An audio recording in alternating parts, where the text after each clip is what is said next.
Brief story of Burke and Hare. As their name suggests, the Burke and Hare murder dolls are related to the sinister deeds of two men, William Burke and William Hare. Both were Irishmen who met in Scotland and became close friends in the 1820s. Hare ran a boarding house with his wife. There, one of the tenants died of natural causes. Burke and Hare sold the body of the man to a doctor at Edinburgh University for use as a medical school cadaver. At the time, the medical schools had a shortage of bodies to use for dissection. They were only allowed to use executed criminals. The problem was, however, that criminals were facing execution less frequently. To supplement their needs, anatomists began purchasing corpses from body snatchers. Dr. Knox, of the University of Edinburgh, relied on Burke and Hare to furnish his anatomy school with plenty of fresh cadavers. After they sold the deceased tenant's body for £7, a significant amount in those days, Burke and Hare realized that they could make a sizable living in corpses. Future fresh corpses went for £10. After 17 victims, police caught the duo, and Hare made a deal to turn King's evidence in exchange for his freedom. He testified against Burke, who died by execution, and in a morbid twist of fate, the judge sentenced him to public dissection. Anatomists saved several of his body parts, including a death mask of his face. Hare walked. No one knows what happened to him. Theories about the murder dolls. One theory is that one of the murderers may have felt such guilt about the victims who never got a proper funeral, that he made coffins and gave the victims a symbolic burial. Others theorize that they represent sailors lost at sea or that Celtic magic or voodoo rituals were their true purpose.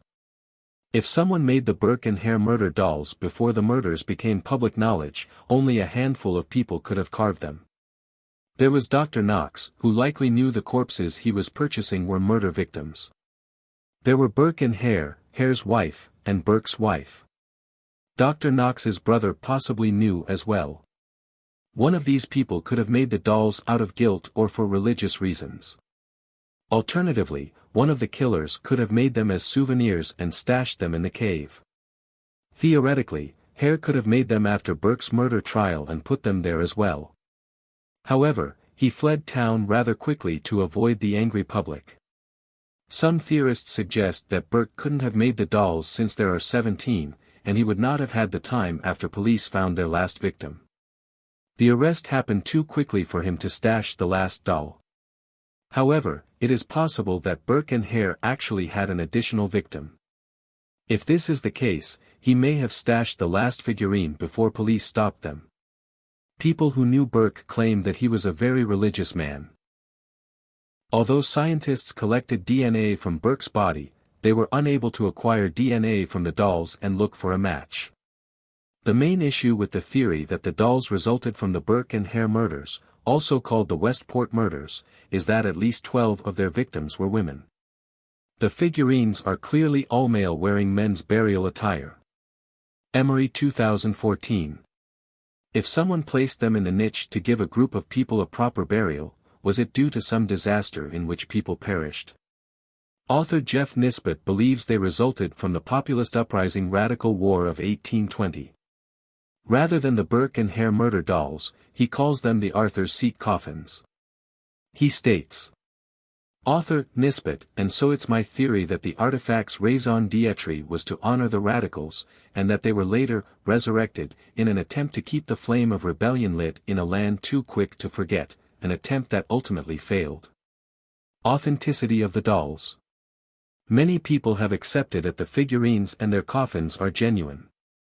However, there are those who believe they are a hoax. None of the children gave any first-hand testimony about them. What happened to the other 9 dolls? When the boys realized that people seemed interested in the wooden objects, wouldn't they have gone back to find the remains of the other figurines up on the hillside? Not knowing the truth adds one more dimension to the mystery. According to Smithsonian, the boys' schoolmaster acquired the set. He then took it to his archaeological society, and the set amazed the group. Oddly, it wound up under the ownership of a jeweler, who displayed the objects in his personal museum until he retired and sold the set at auction for £4 around 1845.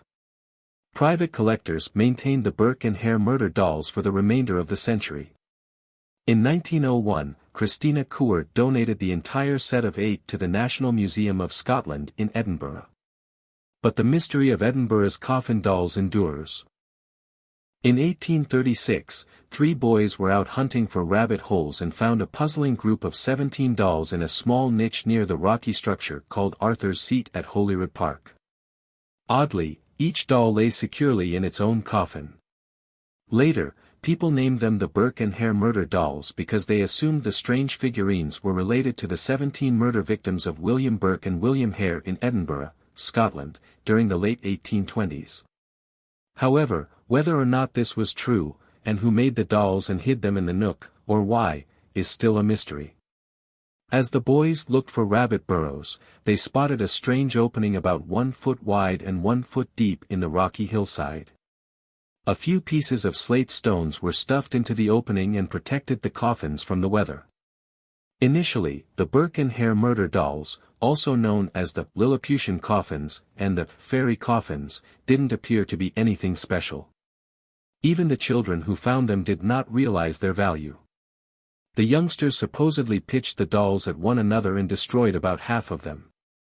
Only 8 unopened coffins made it down from the hillside, which sat about 820 feet high overlooking the city of Edinburgh. The number of dolls appeared to represent the bodies sold to Dr. Knox, including the one that died of natural causes. Dating of the fabrics used for the burial cloths and the threads places their origins around the same time as the murders. However, whoever made the dolls and stashed them may have done so numerous times between 1800 and 1830.